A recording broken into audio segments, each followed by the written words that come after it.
அஸ்ஸலாமு அலைக்கும் வரஹ்மத்துல்லாஹி வபரகாத்துஹு. நசை இமாமுடைய சுனன் குஃபராவில் வருகிறது. 9829 ஆன ஹதீஸ். அபூ சயீத் குத்ரி அவர்கள் அறிவிக்கிறார்கள். உதுவுக்கு பிறகு எடுத்த பிறகு சுபானக்கல்லாஹு வ பிஹம்திக அஷ்ஹது அல்லா இலாஹ இல்லா அன்த அஸ்தக்ஃபிருக அத்தூபு இலைக் என்று ஓதக்கூடிய துவா மிக சிறப்பானது. அதை ஓதலாம். அது ஹசன் தரத்தில் வருகிறது. அதன் ஓதினால் அதிக நன்மை உள்ளது என்று கூறுகிறார். அதாவது நாம் எப்போதும் ஓதுவது போல அஷ்ஹது அல்லா இலாஹ இல்லல்லாஹ் அஷ்ஹது அல்லா இலாஹ இல்லல்லாஹு வஹ்தஹு லா ஷரீக லஹு அஷ்ஹது அன்ன முஹம்மதன் அப்துஹு ரசூலுஹு என்று ஓதிய பிறகு இரண்டாவதாக இந்த துவா ஓதலாம் என்று சொல்கிறார். ஒரு பண்டிதர், ஒரு மார்க்கறிஞர் கூறுகிறார்.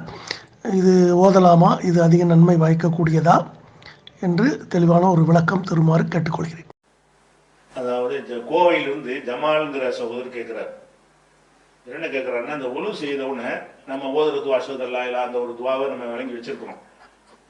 இவங்க என்ன செய்யறாங்கன்னு கேட்டா, இன்னும் ஒரு துவா ஒழு செஞ்சுட்டு ஓதுற துவா இருக்குது அப்படின்னு சில ஆலிம்கள் சொல்றாங்க.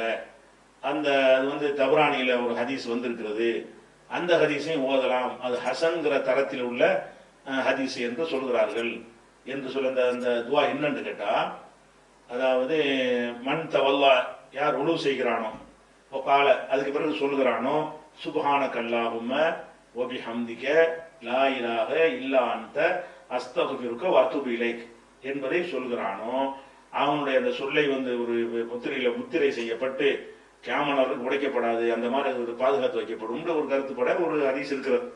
இதுதான் அந்த கேள்வி கேட்டவர் சுட்டி காட்டுறார். இப்படி ஒரு ஹதீஸ் இருக்குங்கிறாங்களே, இதுவும் ஒழுவுடைய துவாவா? நம்ம ஒழுவு செய்வதற்கு வழக்கமா ஒரு துவா இல்லாம இது புது துவாவா இருக்குது, சுப்ஹானக அல்லாஹும்ம வ பிஹம்திக லா இலாஹ இல்லா அன்த அஸ்தக்ஃபிருக வ அத்தூபு இலைக் அப்படிங்கிற செய்தியை ஒழு செஞ்சுட்டு ஓதணும்னு வருதுன்னு கேட்கறாங்க. இந்த கேள்வியில கேட்ட ஹதீஸ் தபரானியில மட்டும் இல்லாம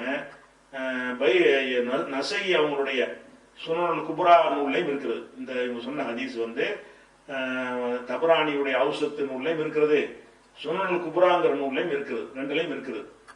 இந்த ரெண்டுல இல்லாம வேற சில நூல்கள்ல அதே சுனனுல் குப்ராவிலையும் முஸன்னஃப் அப்துர் ரஸாக்லையும் இந்த ஹதீஸ் இருக்குது. இந்த ஹதீஸை பொறுத்த வரைக்கும் பலவிதமாக அந்த ஹதீஸ்ல நேரடியா பாத்தீங்கன்னு சொன்னா இதுல அறிவிப்பாளர்ல எந்த ஒரு குறையுமே இருக்காது.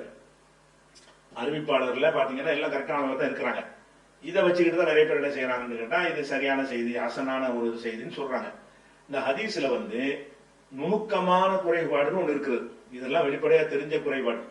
நுணுக்கமான குறைபாடு என்னன்னு கேட்டா, இந்த செய்தியை அபூ சயீத் அல் குத்ரி அறிவிக்கிறார்கள், ரசூலுல்லாஹ் சொன்னதாக அறிவிக்கிறார்கள்.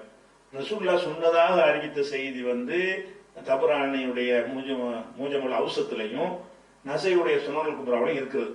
இது அல்லாம வேற ஏராளமான நூல்கள் என்ன வருதுன்னு கேட்டா, அபூ சயீத் அவருடைய சொந்த கூற்றா சொல்றாரு, ரசூலுல்லாஹ் சொன்னாங்கன்னு சொல்லல.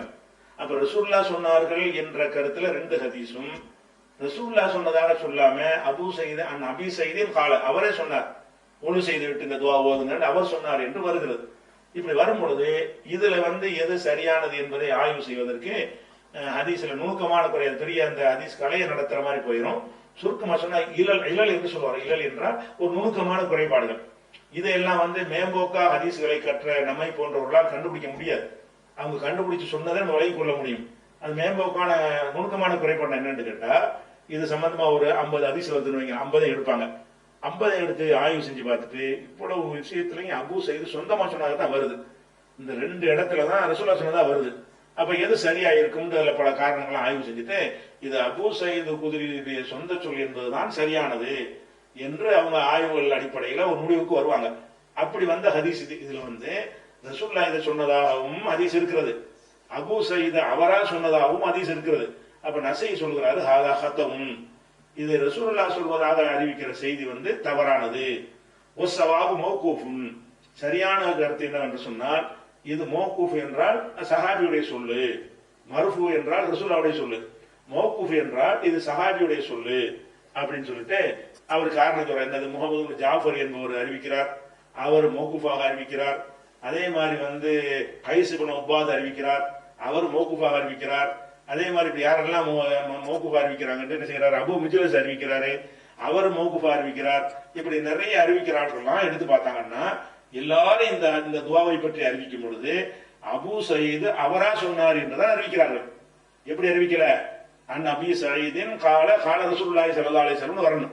அப்ப உதாரணம் முஸன்னஃப் அப்துர் ரஸாக்ல எப்படி வரும்னு கேட்டா அபீ சயீதுல் குத்ரி கால மன் தவல்லாஹ, ரசூலுல்லாஹ் பேர் வரல வாங்க, அபூ சயீத் சொல்லுகிறார் மன் தவல்லாஹ, யார் உலு செய்கிறானோ சும்மா ஃபரக அப்படின்னு சொல்லி வருகிறது. அப்ப அபூ சயீத் சஹாபி சொந்தமா ஒன்று சொன்ன மார்க்கமாவா ஆவாது. அதே மாதிரி நசையில குப்ராவுல இன்னும் அதே நசையில் 2 ஹதீஸ் இருக்கிறது. ஒண்ணு ரசூலுல்லாஹ் சொன்னதாக வருது, இன்னொரு அறிவிப்பு ரசூலுல்லாஹ் சொல்லாம அபூ சயீத் அல் குத்ரி சொன்னதா வருது.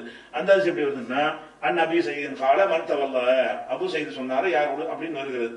வேற அறிவிப்புகள் எப்படி வருதுன்னு கேட்டா அபீ சயீத் அல் குத்ரி கால ரசூலுல்லாஹ் சொன்னார்கள் அப்படின்னு வருது. மோஜமுல் அவ்ஸத்ல தபரானியுடைய நசையுடைய குப்ராங்கிற நூல்ல இன்னொரு அறிவிப்புல அபீ சயீதின் அனின் நபி ஸல்லல்லாஹு அலைஹி வஸல்லம் வருது.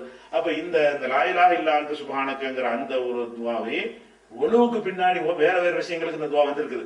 ஒழு செஞ்ச பிறகு ஓதுறதுங்கிற எடுத்துக்கொண்டீர்களே, ஆனால் ஒழுவோட சம்பந்தப்படுத்தி சொன்ன இந்த செய்தி மற்ற எல்லாரும் அதிகமான பேர் அறிவிக்கும் பொழுது அபூ சயீத் ரசூலுல்லாஹ்ட்ட கேட்டதாக அவர் சொல்லவே, அவரா தான் சொல்றாரு, அவருடைய கருத்தாக சொன்னார் என்றுதான் வருகிறது. இது ரசூலுல்லாஹ் சொன்னதாக ஒரு அறிவிப்பு, இந்த 2 அறிவிப்பு இருக்கிறது. அனைத்தையும் அலசி ஆராயும் பொழுது இது அபூ சயீதுடைய கூற்று என்பதுதான் சரியான அறிவிப்பு. அப்ப அபூ சயீதுடைய கூற்று என்று வந்துவிட்டது என்று சொன்னால் அது நமக்கு மார்க்கமாவாது. அல்லாஹ்வுடைய ஒரு துவாவா இருந்தாலும் ஒரு ஹர்ஃபா இருந்தாலும் மார்க்கத்துல அல்லாஹ்வுடைய ரசூல் சொன்னாதான் அது மார்க்கமாகும். அபூ சயீத் அவங்களா சொல்லியிருந்தாங்கன்னு சொன்னா அது மார்க்கத்துல வராது என்று நசை அவர்களும் இன்னும் பலர் நெஞ்சிருக்கிறாங்க. இதுக்கு தீர்ப்பளிச்சிருக்கிறதுனால இது ஹதீஸுங்கிற ஒரு தரத்தில் வராது.